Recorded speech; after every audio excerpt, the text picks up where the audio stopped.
It's happened again, and this time I can dig it.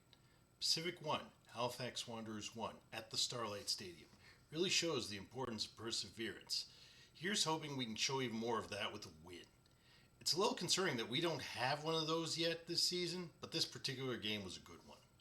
Lorenzo Caligari came back to the side after his yellow card based suspension in the Halifax versus York game at home.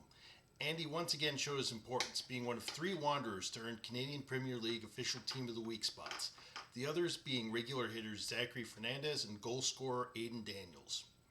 Tomas Giraldo started today, and ex-Wanderer Kieran Basket appeared as Pacific's last line of defense, along with another ex-Wanderer, Pierre Lamoth, on the bench, and eventually subbed on late.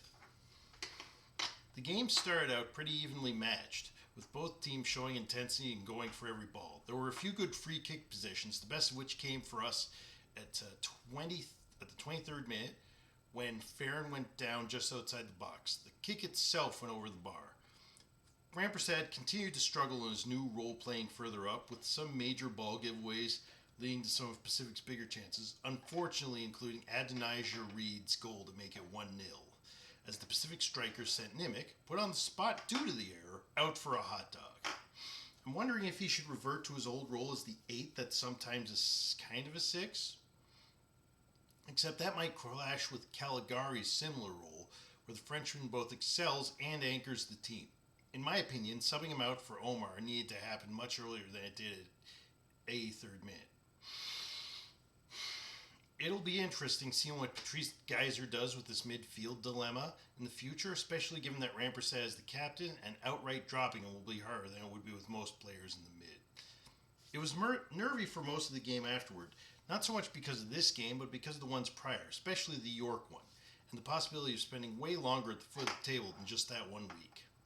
The way the half ended was kind of silly in my opinion, calling halftime right when we were due a corner from the result of a free kick, with that free kick coming off of a really ugly challenge from Aparicio, resembling a wrestling move, with no visible intent to play the ball. That challenge did not result in a card for Aparicio.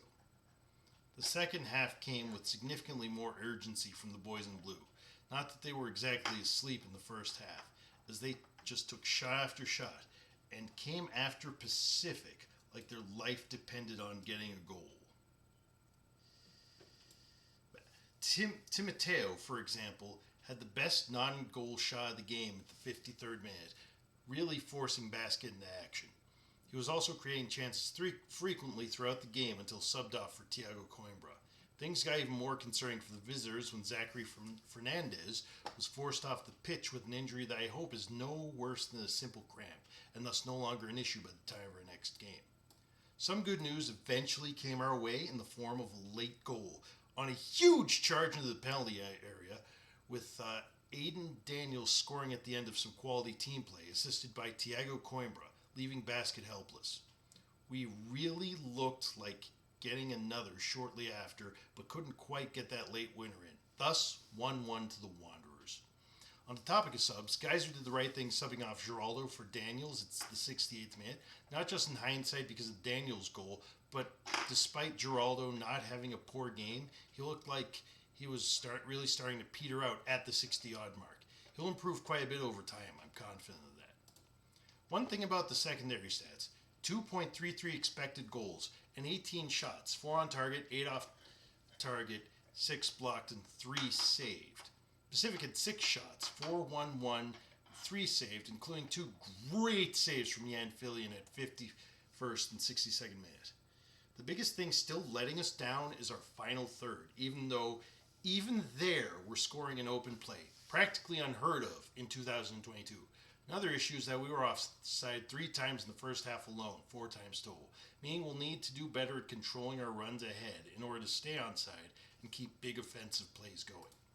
It was a relatively clean game with only 1 yellow card to Pacific's Bradley Fleet, as well as 14 fouls for Pacific and 10 for Halifax.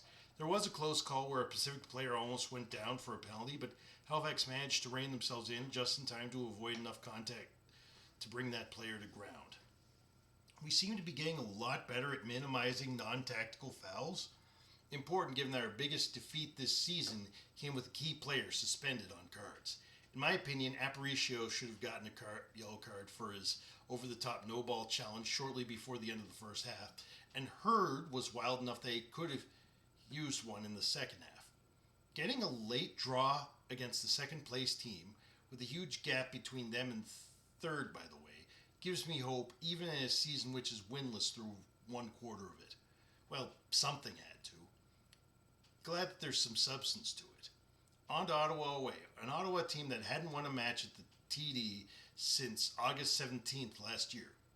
I forget who that was against. Either way, we're second bottom, they're bottom. Let's actually get this season going. Come on, you won.